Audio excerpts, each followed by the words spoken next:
السلام عليكم ورحمة الله تعالى وبركاته. نحمده ونصلي على رسوله الكريم. أما بعد، فقد قال الله تعالى في القرآن العظيم وفي الفرقان المجيد: أعوذ بالله من الشيطان الرجيم. بسم الله الرحمن الرحيم. لولا كتاب من الله سبق لمسكم فيما أخذتم عذاب عظيم. صدق الله مولانا العظيم. அளவற்ற அருளாளனும் நிகரற்ற அன்புடையோனுமாகிய எல்லாம் அல்ல அல்லாஹு தஆலாவின் திருநாமம் போற்றி துவங்கிக் கொண்டேன்.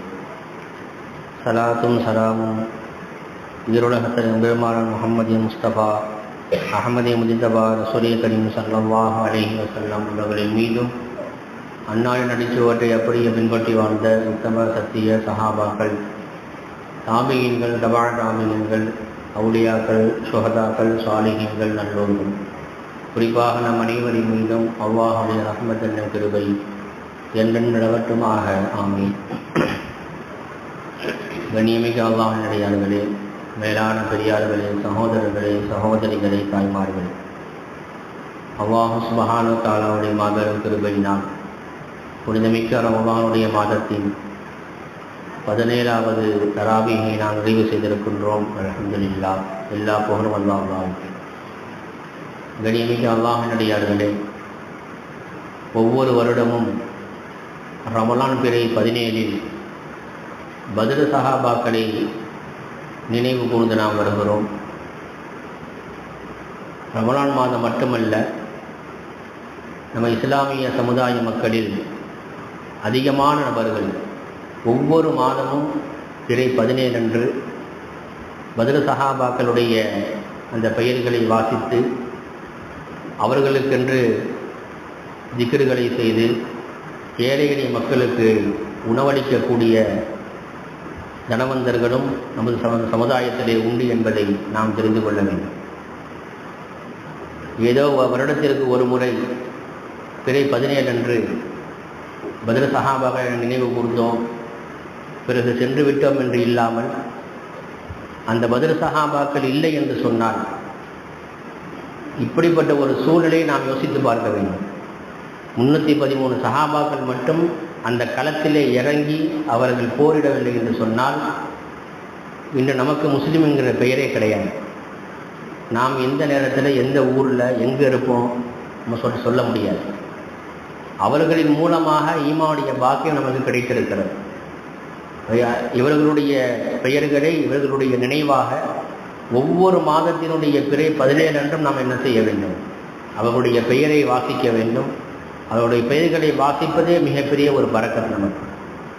இப்போ பத்ருடைய யுத்தம் எங்கு நடைபெற்றது, எதன் காரணமாக நடைபெற்றது, அந்த பத்ர் யுத்தம் நடைபெறுவதற்கு உண்டான காரணம் என்ன, அந்த பத்ர் சஹாபாக்களுடைய அந்த பத்ர் நமக்கு தரக்கூடிய படிப்பினைகள் என்ன என்ற இந்த 3 விஷயங்களை இன்றைய தினம் சிந்திக்க நாம் கடமைப்பட்டிருக்கிறோம். பெருமானார் ஸல்லல்லாஹு அலைஹி வஸல்லம் அவர்கள் மக்காவில் இருக்கும் பொழுது மக்கத்து குறைஷிகள் பெருமானார் ஸல்லல்லாஹு அலைஹி வஸல்லம் அவர்களை நிம்மதியாக வாழ விடலை. ரொம்ப தொந்தரவு கொடுத்தாங்க. சரி, நம்ம தொந்தரவு தாங்க முடியல, என்ன செஞ்சிடுவோம், நம்ம மதீனாவுக்கு புறப்பட்டு போயிடுவோம். என்ன செஞ்சாங்க? மதீனாவுக்கு புறப்பட்டு போனாங்க. இது பத்ருடைய யுத்தம். இது ஆரம்பத்துலேருந்து கடைசி வரைக்கும் சொல்லணும்னு வைங்களேன், கிட்டத்தட்ட 2 மணி நேரத்துக்கு மேலே ஆகும். நான் சுருக்கமாக சொல்லி முடிக்கிறேன். மதீனாவுக்கு போயிட்டாங்க. மதீனாவுக்கு போனதற்கு பின்னால் அங்கிருந்த சஹாபாக்கள், அவங்க அன்சாரிகள். மக்காவில் இருக்கக்கூடியவங்க முஹாஜிரீன்கள், மதீனாவில் இருக்கக்கூடிய சஹாபாக்களுக்கு பேர் அன்சாரிகள். அந்த அன்சாரிகள் என்ன செஞ்சாங்க? ரசூல் ஸல்லல்லாஹு அலைஹி வஸல்லம் அவர்களை வரவேற்று அவனுக்கு தேவையான எல்லா விதமான சகல வசதிகளும் செஞ்சு கொடுத்தாங்க. ஒரு நிம்மதியான வாழ்க்கை, அவங்களுடைய வாழ்க்கை போய் கொண்டிருந்தது. இந்த இடைப்பட்ட நேரத்தில் மக்கத்து குறைஷிகள் ஒரு பிளான் பண்ணுறாங்க. எப்படியா இதை செய்யணும்? உள்ளூரில் இருக்கும்போது தான் வாழ விடலை. மக்காவிலிருந்து மதீனாவுக்கு கிட்டத்தட்ட 450க்கும் மேற்பட்ட கிலோமீட்டர். அங்கே போயிட்டாங்க ரசூலுல்லாஹ். அங்கே போய் ஒன்று என்ன செய்யலை, சும்மா விடலை. ரசூலுல்லாவை எப்படியாச்சும் என்ன செய்யணும், ஒழிச்சு கட்டிடணும் அப்படின்ட்டு முடிவு பண்ணி போருக்கு தேவையான அந்த பொருட்கள் தேவையான என்ன செய்கிறாங்க சொன்னால் அவங்களுடைய கூட்டத்துக்கு மத்தியில் ஒரு அறிவிப்பு செய்கிறாங்க. அறிவு செஞ்ச உடனே அவங்கவுங்க பொருட்களை கொண்டு வந்து கொடுத்தாங்க. பணம் காசு இல்லை, பொருளை கொண்டு வந்து கொடுத்த உடனே அந்த பொருளை அபூ சுஃபியான். அப்போது அபூ சுஃபியான் இஸ்லாத்துக்கு வரல. அபூ சுஃபியான் ரலியல்லாஹு தஆலா அன்ஹு அவங்களுடைய கையில் கொடுத்து 40 பேர் கொண்ட குழு அந்த பொருட்களை எடுத்துக்கொண்டு மக்காவிலிருந்து ஷாம் தேசத்தை நோக்கி போகிறாங்க. ஷாம் தேசத்தில் தான் என்ன வியாபாரம் களக்கட்டும்.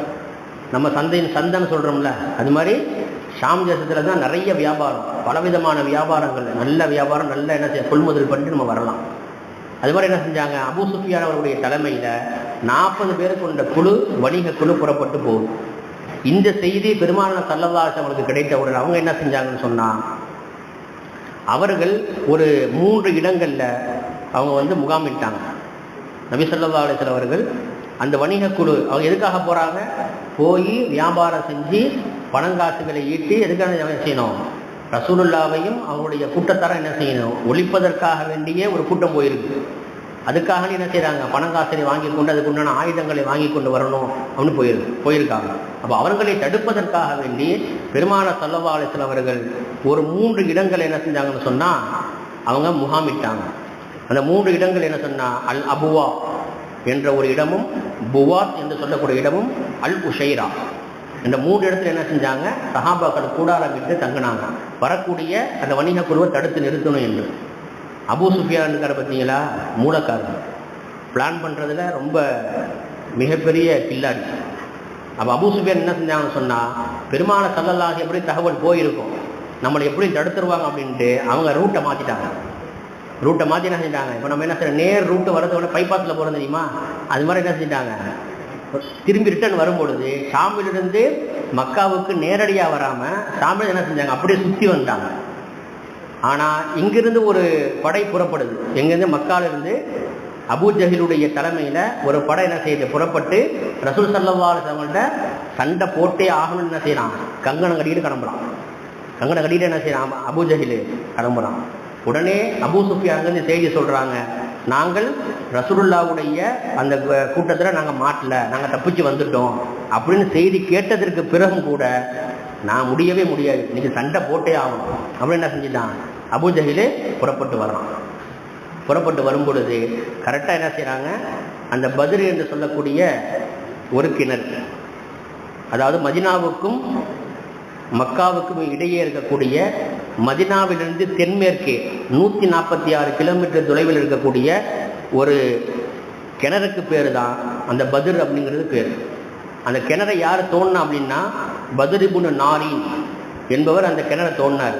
அதனால் அந்த கிணறுக்கு என்ன பேர் வந்துருச்சு, பத்ர் என்றும், அந்த கிணற்றை சுற்றி வசிக்கக்கூடிய மக்களுக்கு பூரா என்ன பத்ருவாசிகள் அப்படின்னு பேர் என்ன செஞ்சிருச்சு, பரவலாயிருச்சு. அப்போ அந்த இடத்துல என்ன செய்யுது, போர்கள் நடைபெற்றுச்சு.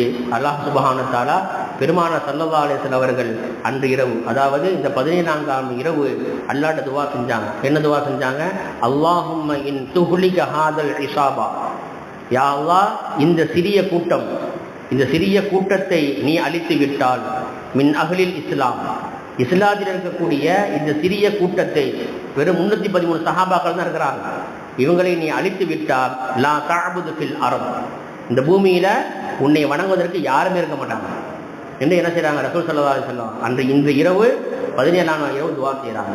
அல்லாஹ் சுப்ஹானஹு துவாவை ஏற்றுக்கொண்டு மலக்குகளின் மூலமாக என்ன செஞ்சாங்க, ரசூல் ஸல்லல்லாஹு அலைஹி வஸல்லுக்கு உதவி செய்யப்பட்டு என்பதாக சூரத்துல் ஆல இம்ரான் அல்லாஹ் இந்த சம்பவத்தை நீண்டதாக சொல்லி காட்டுறான்.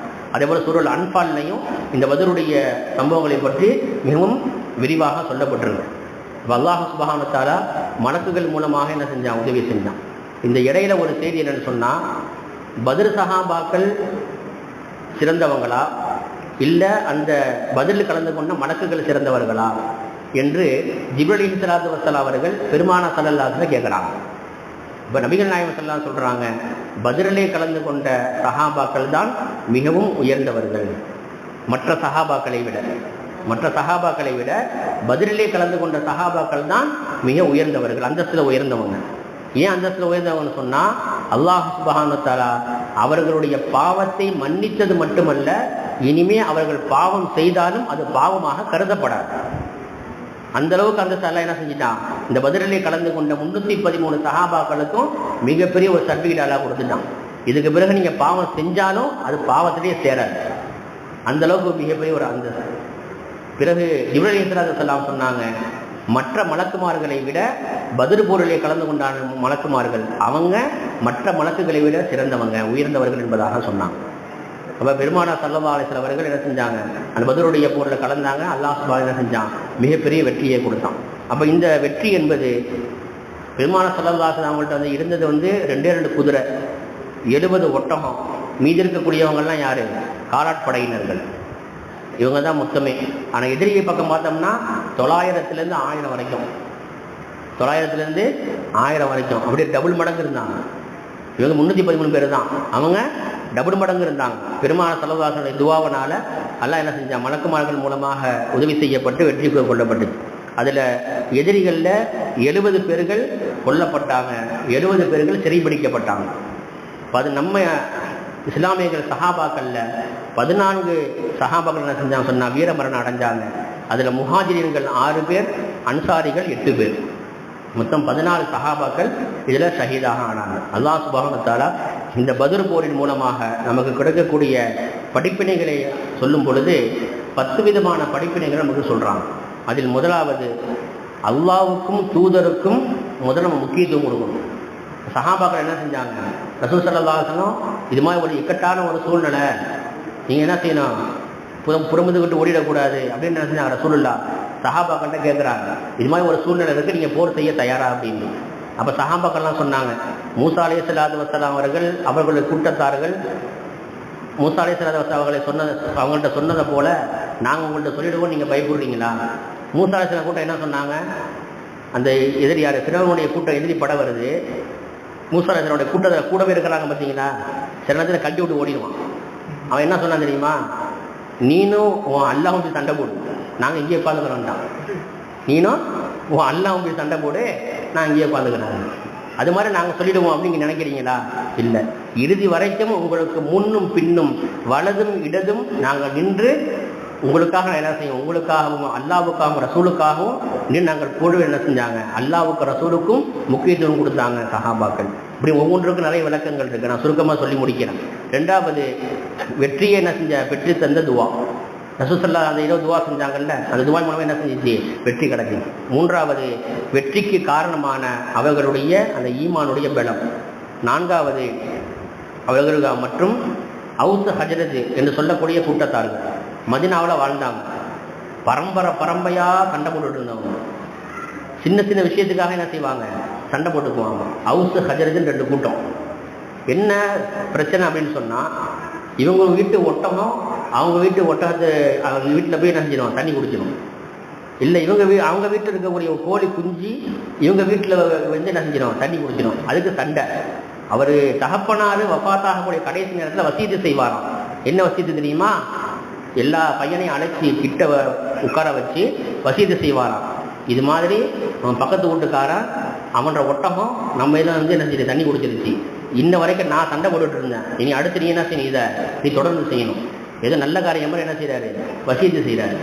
நான் சண்டை போட்டுட்டு இருந்தேன், இப்போ நீ என்ன செய்யணும், அதை நீ தொடர்ந்து செய்யணும் என்பதாக என்ன செய்வாங்களாம், வசீது செய்வாங்க. அப்படி இருந்த 2 கூட்டத்தார்களை இந்த பத்ருடைய யுத்தத்திற்கு முன்பதாக பெருமானார் ஸல்லல்லாஹு அலைஹி வஸல்லம் அவர்கள் இந்த பத்ருடைய யுத்தத்தை காரணமாக வைத்து 2 கூட்டத்தினர்களை என்ன செஞ்சாங்க, ரசூலுல்லாஹ் ஒன்று சேர்த்தாங்க. அடுத்து 5வதாக பெருமானாருடைய அந்த ஆலோசனை, ரசூல் ஸல்லல்லாஹு அலைஹி வஸல்லம் என்ன செஞ்சாங்க, சஹாபாக்கிட்ட ஆலோசனை கேட்டாங்கல்ல, அந்த ஆலோசனை பிரகாரம் என்ன செய்யப்பட்டுச்சு, அந்த போரில் எல்லாம் கலந்துக்கிட்டாங்க. 6வது, பணிவு மற்றும் சிரமத்தில் என்ன செஞ்சாங்க, சஹாபாக்கள் பங்கெடுத்து கொண்டாங்க. அடுத்து 8வது, ஒப்பந்தத்தை என்ன செஞ்சாங்க, நிறைவேற்றினாங்க. இதுக்கு ஒரு சின்ன சம்பவம் சொல்கிறாங்க. முஸ்லீம் ஷரீஃபில் ஒரு சம்பவம் எழுதப்பட்டிருக்கு. ஹரீஜ் இப்னு யமான், ஹுதைஃபா இப்னு யமான் ரலியல்லாஹு தஆலா இவங்களும் ஹுதைஃபா அவங்களும் அவங்களுடைய தகப்பனார் யமான் அவர்களும் 2 பேரும் சேர்ந்து என்ன செய்கிறாங்க, பத்ர் போருக்காக புறப்பட்டு போயிட்டு இருக்கிறாங்க. இடையில மக்கத்து குறைஷிகள் தடுத்து எங்கே போகிறீங்கன்னு கேட்குறாங்க. அப்போ இவங்க சொல்கிறாங்க, நாங்கள் மதீனாவுக்கு போகிறோம். ஆனால் இவங்க போகிறது எங்கே போகிறாங்க, பத்ர் யுத்தத்துக்காக போகிறாங்க. ஆனால் அவங்கள்ட்ட என்ன சொல்லிட்டாங்க, போய் சொல்லிட்டாங்க. நல்லா கவனிக்கணும். என்ன செஞ்சுட்டாங்க, நாங்கள் வந்து பத்ர் யுத்தத்துக்கு தான் அவங்க போகிறாங்க. ஆனால் மக்கத்து குறைஷிகள் கேட்கும் பொழுது அவங்க என்ன சொன்னாங்க, நாங்கள் மதீனாவுக்கு போகிறோம், ரசூலுல்லாவை சந்திக்க போகிறோம் அப்படின்னு சொன்னாங்க. நீ பொய் சொல்லாத. அவன் கேட்குறான், மக்கத்து குறைஷி கேட்குறான், நீ பொய் சொல்லாத, நீ பத்ர் யுத்தத்துக்கு தான் போகிற, உண்மையை சொல்லு. இல்லை இல்லை, நாங்கள் வந்து ரசூலுல்லாஹ் சந்திக்க தான் போகிறோம். அப்படியா, சரி போ. நேராக நீ எங்கே போகணும்? பத்ர் களத்துக்கு எங்களுக்கு எதிராக நீ போர் செய்யக்கூடாது, நேராக எங்கே போகணும்? மதீனாவுக்கு போயிடணும் அப்படின்னு சொன்ன உடனே இவன் இந்த சம்பவத்தை பெருமானார் ஸல்லல்லாஹு அலைஹி வஸல்லம் வந்து சொல்கிறாங்க. இது மாதிரி நாங்கள் புறப்பட்டு வந்தோம், இது மாதிரி சூழ்நிலை ஆய்வு அடித்து நாங்கள் வந்து அவன்கிட்ட வந்து பொய் சொல்லிட்டு வந்துட்டோம் அப்படின்னு. உடனே பெருமானார் ஸல்லல்லாஹு அலைஹி வஸல்லம் சொன்னாங்க, அது நீங்கள் சொன்னது வந்து பொய் அல்ல, அந்த பொய்யை உண்மையாக ஆக்கிடுங்க, நீங்கள் போருக்கு வர வேணாம், நீங்கள் நேராக மதீனாவுக்கே போயிடுங்கன்றாங்க. என்ன ஒப்பந்தம் அவங்கள்ட்ட செய்யப்பட்டுச்சோ, மதீனாவுக்கு தானே போகிறேன்னு சொன்னாங்க, நீங்கள் மதீனாவுக்கு போயிடுங்க என்பதாக என்ன செஞ்சிட்டாங்க, அவங்களே அனுப்பி வைக்கப்பட்டுச்சு. அதே போல் எதிரிகளிடத்தில் பரிவு. அது 70 கைதிகளை பிடிச்சு வச்சாங்க பார்த்தீங்களா, 70 கைதிகளை பிடிச்சு வச்சாங்கல்ல, அந்த 70 கைதிகளை என்ன செய்யலாம் அப்படின்னு பெருமானார் ஸல்லல்லாஹு அலைஹி வஸல்லம் சஹாபாக்கள் மத்தியில் ஆலோசனை கேட்குறாங்க. அதில் முதலாவது ஹஜ்ரத் அபூபக்கர் சித்திக் ரலியல்லாஹு தஆலா அவங்க சொன்னாங்க, இருக்கிற கூட்டத்தார்கள் உங்கள் சமூகத்தினர்கள், உங்கள் குடும்பத்தை சேர்ந்தவங்க. யார்கிட்ட? ரசூலுல்லாஹ்ட்ட சொல்கிறாங்க, உங்கள் சமூகத்தை சேர்ந்தவர்கள், உங்கள் குடும்பத்தை சார்ந்தவர்கள், எனவே அவங்களை நீங்கள் மன்னிச்சிடுங்க, அல்லாஹ்ட்ட தௌபா செய்ய சொல்லுங்க, அவங்கள நீங்கள் மன்னிச்சு விட்டுருங்கன்னாங்க. உமர் ரலியல்லாஹு தஆலாட்ட கேட்கப்பட்டுச்சு. உமர் ரலியல்லாஹு தஆலா சொன்னாங்க, உமர் ரலியல்லாஹு தஆலா எப்போதுமே வெட்டு ஒன்று துண்டு ரெண்டு அப்படி தான் பேசுவாங்க. ரொம்ப வந்து சுறுசுறுப்பாக, ரொம்ப வந்து ஜோஷான ஆள். யார்? உமர் ரலியல்லாஹு தஆலா. அவங்க சொன்னாங்க, யார சூழல்லாம் உங்களை பொய்யன்னு சொன்னவன் இவெல்லாம் யாரு? உங்களை பொய்யன்னு சொன்னவன், மக்கா விட்டு உங்களை துரத்தி அடித்தவன், ஒட்டுமொத்த பேரையும் நிற்க வைங்க, பூரா பேரை தலையை எடுத்துடுறேன்ட்டாங்க. யாரு? உமர் ரலியல்லாஹு தஆலா. அடுத்து ஒரு சஹாபி அப்துல்லாஹ் இப்னு ரவாஹா, அவங்க ஒரு ஆலோசனை சொன்னாங்க, யார சொல்லலாம், நாம் இருக்கக்கூடிய இந்த இடம் விறகுகள் நிறைய கிடக்கு, விறகுகள் நிறைய கிடக்கு, பக்கத்தில் ஓடை இருக்குது, ஓடையில் தண்ணி ஓடலை, ஓடையில் தண்ணி இல்லை, அந்த ஓடையில் 70 பேர் என்ன செய்வோம், அதை ஓடையில் போட்டு இருக்கக்கூடிய குச்சிகளெல்லாம் புரைக்கி அதில் போட்டு மொத்த பேரையும் கொளுத்தி விட்டுருவோன்ட்டாங்க.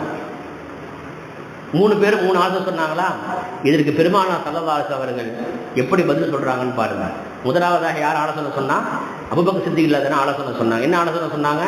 அவங்கள மன்னிச்சிருங்க, அவங்க உங்களுடைய சமூகத்தார், உங்களுடைய கூட்டத்தார், எனவே என்ன செய்யுங்க, மன்னிச்சிருங்க அப்படின்றாங்க. ஒவ்வொன்றுக்கும் ஒரு உதாரணத்தை சொல்லி அந்த சஹாபாக்களுடைய நிலைப்பாட்டை பெருமானார் ஸல்லல்லாஹு அலைஹி வஸல்லம் செய்றாங்க, குர்ஆன் ஆயத்தோடு சொல்றாங்க. முதலாவது அபூபக்கர் சித்திக் சொல்றாங்க, அபூபக்கரே, உம்மை போன்ற மனிதர்கள் இருக்கிறார்களே, அவர்கள் ஹஜ்ரத் ஈசா அலைஹிஸ்ஸலாத்து வஸ்ஸலாம் அவர்களை போன்று. எப்படி அவங்கள போன்று? அவர்கள் தன்னுடைய கூட்டத்தாரை பற்றி சொல்லும் பொழுது அல்லாஹ் குர்ஆன்ல சொல்றான், அவங்க சொன்னாங்க, இன் துஅஸிபுஹும் ஃபஇன்னஹும் இபாதுக், நீ அவர்களை நோவினைப்படுத்தினால் அல்லது நீ அவர்களுக்கு நீ தண்டனை கொடுத்தால் ஃபஇன்னஹும், நிச்சயமாக அவர்கள் இபாதுக், உன்னுடைய அடியார்கள் தான். நீ அவங்களுக்கு தண்டனை கொடுக்கணும்னு நினைச்சின்னா அவன் உங்களுடைய அடியார்கள் தான். வைன் தகஃபிர் லஹும், அவர்களை நீ மன்னித்து விட்டால் ஃபஇன்னக அன்தல் கஃபூருர் ரஹீம், நீ மன்னிப்பவன், கிருபையாளன், நீ மன்னிப்பவன், அதே போன்று தீர்ப்பளிப்பதில் சிறந்தவன் என்பதாக யார் சொன்னா? ஈசா அலைஹிஸ்ஸலாத்து வஸ்ஸலாம் அவங்க சொன்னாங்க. எப்படி ஹஜ்ரத் அபூபக்கர் சித்திக் ரலியல்லாஹு சொன்னாங்களோ அதே போன்று யார் சொல்லியிருக்கிறாங்க? ஹஜ்ரத் ஈசா அலைஹிஸ்ஸலாத்து வஸ்ஸலாம் அவர்கள் தன்னுடைய கூட்டத்தாரை பற்றி அல்லாஹ்ட்ட என்ன செய்றாங்க? முறையிட்டாங்க. அப்போ அபூபக்கரே, நீங்கள் ஈசா அலைஹிஸ்ஸலாத்து வஸ்ஸலாம் அவர்களை போன்றவர்கள்.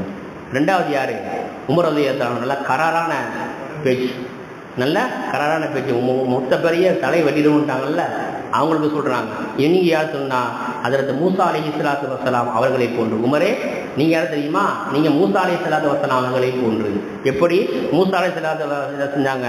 எவ்வளவோ எடுத்து சொன்னாங்க, அந்த பனி இஸ்ரவேலர்கள் என்ன செய்யல, கேட்கவே இல்லை. அதனால என்ன செஞ்சாங்க? கோபத்துல சூரத்து யூனுஸ்ல அல்லாஹ் சொல்றான்.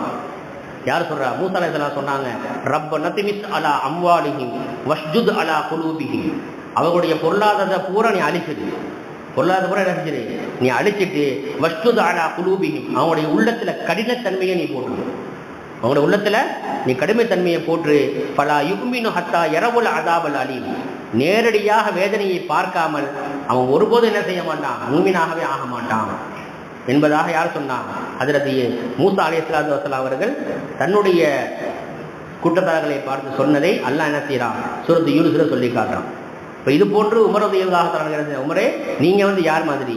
மூசா அலைஹிஸ்ஸலாம் மாதிரி. எப்படி அடிச்சிருந்தாங்களோ அது மாதிரி நீங்க என்ன செய்யும், மொத்த பேரையும் நீங்க போட்டுருன்னு சொல்லிட்டீங்க அப்படின்னு. அடுத்து யாரு? அப்துல்லாஹ் இப்னு ரவாஹா ரலியல்லாஹு தஆலா. அவங்க என்ன சொன்னாங்க? போட்டு எல்லாத்தையும் என்ன செஞ்சிருவோம், விறகுகளை போட்டு எல்லாத்தையும் எரிச்சிருவோம் அப்படின்ட்டாங்க.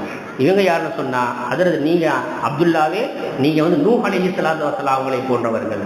நூஹ் அலைஹிஸ்ஸலாத்து வஸ்ஸலாம் கிட்டத்தட்ட 950 வருடம் தாவத்துக்கு உழைப்பு செஞ்சாங்க. தன்னுடைய கூட்டத்தார்களுக்கு மத்தியில் என்ன செஞ்சாங்க? 950 வருஷம். இந்த பூமியில் அவங்க வாழ்ந்தது 1350 வருஷம் வாழ்ந்தாங்க. எத்தனை வயசு? நூஹ் அலைஹிஸ்ஸலாம் அவங்களுக்கு 1350 வயசுல தான் என்ன செஞ்சாங்க? அவங்க வஃபாத்தானாங்க. 950 வருஷம் மக்களுக்கு மத்தியில தீனுடைய உழைப்பா அல்லாஹ் ஒருவன், அல்லாஹ் ஒருவன், நான் அல்லாஹ்வுடைய தூதர் என்பதாக சொல்லி கொண்டே இருந்தாங்க. 950 வருஷம் உழைப்பு செஞ்சோம். 40 பேர் தான் என்ன செஞ்சாங்க? இஸ்லாத்துக்கே வந்தாங்க. 40 பேர் தான் இந்த தீனுல் இஸ்லாத்துக்கு என்ன செஞ்சாங்க? வந்தாங்க. அப்ப நூஹ் அலைஹிஸ்ஸலாத்து வஸ்ஸலாம் என்ன சொன்னா, தன்னுடைய கூட்டத்தார்களை பார்த்து அவங்க இப்படி சொல்லிட்டாங்க, வகால ரப்பி, வகால நூஹ் அலைஹிஸ்ஸலாம் அவங்க சொன்னாங்க, ரப்பி என்னுடைய இறைவா, லா ததர் அலல் அர்தி மினல் காஃபிரின தய்யாரா, இந்த காபிர் பயலோ பூரா இந்த பூமியில வாழ்வதற்கு தகுதியே கிடையாது, மொத்த பேரையும் தூக்கிட்டாங்க, மொத்த பேரையும் தூக்கி இந்த பூமியில வாழ்றதுக்கு அவன் தகுதியே இல்லை என்பதாக என்ன செஞ்சாங்கன்னா நூஹ் அலைஹிஸ்ஸலாம் அவர்கள் சொன்னதை சூரத்து நூஹ்ல அல்லாஹ் சொல்லி காட்டுறான். இந்த சூறாவுக்கு பேரே என்ன? சூரத்து நூஹ். அப்ப அப்துல்லாஹ் இப்னு ரவாஹா ரலியல்லாஹு அன்ஹு சொன்னாங்க, அப்துல்லாஹ்வே நீங்க யார மாதிரி? நீங்க ஹஜ்ரத் நூஹ் அலைஹிஸ்ஸலாத்து வஸ்ஸலாம் அவர்களை மாதிரி. அப்ப இறுதியாக பெருமானார் ஸல்லல்லாஹு அலைஹி வஸல்லம் அவர்கள் அவங்க என்ன செய்யல, எந்த பதிலும் சொல்லலை. சொல்லாம தன்னுடைய கூடாரத்தை உள்ள போயிட்டாங்க. போயிட்டு சிறிது நேரத்துக்கு பிறகு வெளியே வந்து சொன்னாங்க, அந்த கைதியாக ஆன அந்த 70 பேரிடமிருந்து நீங்க என்ன செய்யுங்க, ஒரு பிணை தொகையை நீங்கள் வாங்கி கொள்ளுங்கள். ஏன்னா உங்களுக்கும் பணங்காசுகள் தேவைப்படுது. ஆனால் அவங்க பிணை தொகையாக ஒரு அமௌண்ட்டை நீங்கள் வாங்கிக்கிட்டு அவங்களை விடுதலை பண்ணிடுங்க என்பதாக பெருமானார் ஸல்லல்லாஹு அலைஹி வஸல்லம் என்ன செஞ்சாங்க? அல்லாஹுடைய கட்டளையை சஹாபாக்கள் மத்தியில் சொன்னாங்க. அப்போ அந்த நேரத்தில் தான் அல்லாஹ் சுப்ஹானஹு வ தஆலா இந்த ஆயத்தை என்ன செஞ்சான்? இறக்கி வச்சான். இந்த ஆயத்து லௌலா கிதாப் மினல்லாஹி சபகும் லமஸ்ஸகும் ஃபீமா அஹத்தும் அதாபுன் அலீம். அந்த பதிலே கலந்து கொண்டிருக்கக்கூடிய அனைத்து சஹாபாக்களையும் மன்னித்து விட்டேன் என்ற அந்த அல்லாஹுடைய அந்த முடிவு, அல்லாஹுடைய விதி மட்டும் முந்தவில்லை என்று சொன்னால், அந்த 70 பேரிடையும் நீங்க பிரியா வாங்கினீங்கல்ல, பிணை தொகை வாங்கினீங்கல்ல, அந்த பிணை தொகை வாங்கியதற்காக வேண்டிய அல்லாஹ் உங்களை கடுமையாக வேதனை செய்திருப்பான் என்று அல்லாஹ் சுப்ஹானஹு வ தஆலா தனது திருவசனத்திலே சொல்லி காட்டுகிறான். கண்ணியமிக்க அல்லாஹ்வின் அடியார்களே, இப்போ பத்ர் சஹாபாக்கள் அவர்கள் இந்த தீனுக்காக தன்னுடைய உயிரை என்ன செஞ்சாங்க? அவர்கள் தன்னுடைய உயிரையும் துச்சமாக மதித்து போரிட்டார்கள். இப்போ இது 8வது படிப்பு. நமக்கு 9வது அவர்கள் பிரதி உபகாரம். ரசூல் ஸல்லல்லாஹு அலைஹி அவர்கள் அந்த பத்ருடைய யுத்தத்தில் கூட என்ன செஞ்சாங்கன்னா பிரதி உபகாரம் செஞ்சாங்க. ஒரு சஹாபி, அந்த சஹாபி பேர் அபுல் பக்தரி என்று சொல்லக்கூடிய ஒரு சஹாபி. அவங்க பெருமானார் ஸல்லல்லாஹு அலைஹி அவர்கள் மக்காவில் வாழ்ந்து கொண்டிருக்கக்கூடிய காலகட்டத்தில் பெருமானாருக்கு எதிர்ப்பாக அவங்க என்ன எதுவுமே செய்யலை. பெருமானாருக்கு எதிர்ப்பாக எதுவுமே அவங்க பேசவும் இல்லை, எதுவும் சொல்லவும் இல்லை. அவங்களுக்கு எதிராக இவங்க போர்க்கொடி தூக்கவும் இல்லை. எனவே பெருமானார் ஸல்லல்லாஹு அலைஹி சொன்னாங்க, அந்த பத்ருடைய யுத்தத்தில் இந்த அபுல் பக்ஹரி ரலியல்லாஹு தஆலா அவர்கள் தென்பட்டால் அவரை நீங்கள் கொலை செய்யாதீர்கள், விட்டுருங்க அப்படின்ட்டாங்க. இது என்ன செய்ய, இது எதற்காக சொன்னால் இது ஒரு பிரதி உபகாரம். மக்காவில் இருக்கும்போது ரசூலுல்லாஹ்வுக்கு எந்த விதமான தொந்தரவும் கொடுக்காததுனால பத்ர் போரில் அவரை நீங்கள் பார்த்தீங்கன்னு சொன்னால் அவரை நீங்கள் என்ன செஞ்சிடாதீங்க, கொலை செஞ்சிடாதீங்க, அவரை விட்டுருங்க அப்படின்னு ரசூல் ஸல்லல்லாஹு அலைஹி சொல்லிட்டாங்க. அடுத்து 10வது படிப்பில் என்ன சொன்னால், அல்லாஹ்வுக்காக என்ன செஞ்சாங்க? தன்னையே துச்சமாக, உயிரை துச்சமாக மதித்து தன்னையே என்ன செஞ்சாங்க? சஹாபாக்கள் அர்ப்பணம் செஞ்சாங்க. ஆகவே அல்லாஹ் சுப்ஹானஹு வ தஆலா பத்ரீன்கள் அவர்கள் இல்லை என்று சொன்னால் நமக்கு ஈமானுடைய பாக்கியம் நமக்கு கிடைத்திருக்காது. அப்படிப்பட்ட பத்ருடைய சஹாபாக்களுடைய திருநாமங்களை நாம் வாசிப்பது, அவங்களுடைய பெயர்களை நாம் சொல்வது இருக்கிறது, நமக்கு அல்லாஹ் கொடுத்திருக்கக்கூடிய மிகப்பெரிய ஒரு பாக்கியம். அவர்களுடைய பெயர்களை நாம் வாசித்து நாம் துவா கேட்டால் நம்முடைய துவா நிச்சயமாக ஒப்புக்கொள்ளப்படும் என்பதாக ஹதீஸ் ஷரீஃபிலே சொல்லப்பட்டிருக்கிறது. அதே போன்று பத்ர் சஹாபாக்களுடைய அவர்கள் போர் புரிந்திருக்கும் பொழுது உடுத்திருந்த ஆடை இருக்கிறது, அந்த ஆடைக்கு கூட அல்லாஹ் சுப்ஹானஹு வ தஆலா உயர்ந்த அந்தஸ்து வைத்திருக்கிறார். ஒரு சஹாபி சொன்னாங்க, பத்ர் போரில் கலந்த சஹாபி சொன்னாங்க, நான் வஃபாத் ஆகிவிட்டால், நான் ஷஹீதாகிட்டேன்னு சொன்னால் என்னை அடக்கம் செய்யும் பொழுது என்னுடைய கஃன் எந்த ஆடையை நான் உடுத்திருந்தேனோ அந்த இரத்தத்தோடையே அந்த ஆடை என்ன செய்யணும், எனக்கு கஃனிட்டு என்னை நீங்கள் அடக்கம் செய்ய வேண்டும். ஏனென்று சொன்னால் அல்லாஹ்வுடைய பாதையில் சென்று போரிட்டு அந்த இரத்த கரையோடு இன்ஷால்லா நான் என்ன செய்யணும், கியாமத்துடைய நாளையில் எழுப்பப்படும். ஒவ்வொரு மனிதனும் எப்படி மூத்தாகிறோமோ அப்படிதான் எல்லாம் என்ன செய்வாங்க, நிறைய மறுமையில எழுப்புவான். அப்போ அல்லாவுக்கு முன்னால் நான் எழுந்திருக்கும் பொழுது அந்த இரத்த கரையோடு அல்லாவுக்காக தியாகம் செய்த இரத்த கரையோடு நான் என்ன செய்யணும், எழுந்திருக்கணும் என்பதாக என்ன செஞ்சாங்க, அந்த சஹாபி விருப்பப்பட்டாங்க. அதே போன்று ஷஹீத் ஆனாங்க. அவங்க அந்த ஆடையோடையே அவர் என்ன செய்யப்பட்டுச்சு, கப்பலிடப்பட்டு அவர்களை அடக்கம் செய்யப்பட்டது. அல்லாஹ் சுப்ஹானஹு வ தஆலா இந்த பத்ரீன்களுடைய அந்த ஒவ்வொரு அசைவும் அவர்களுடைய வாழ்க்கையினுடைய ஒவ்வொரு விஷயங்களும் நமக்கு மிகப்பெரிய ஒரு முன்மாதிரி. அல்லாஹ் சுப்ஹானஹு வ தஆலா அந்த பத்ரீன்கள் எப்படி உறுதியான ஈமானோடு அவர்கள் போரிட்டு இஸ்லாத்திற்காக வேண்டி ஈமானை பாதுகாத்து கொண்டார்களோ அதே போன்று நாம் மௌத்து வரைக்கும் இந்த ஈமானோடு உறுதியாக வாழக்கூடிய தௌஃபீக் நம் அனைவருக்கும் அல்லாஹ் தந்தல் புரிவானாக. வாஹிரு தஅவானா அல்ஹம்துலில்லாஹி ரப்பில் ஆலமீன். அஸ்ஸலாமு அலைக்கும் வரஹ்மத்துல்லாஹி தஆலா வபரகாத்துஹு.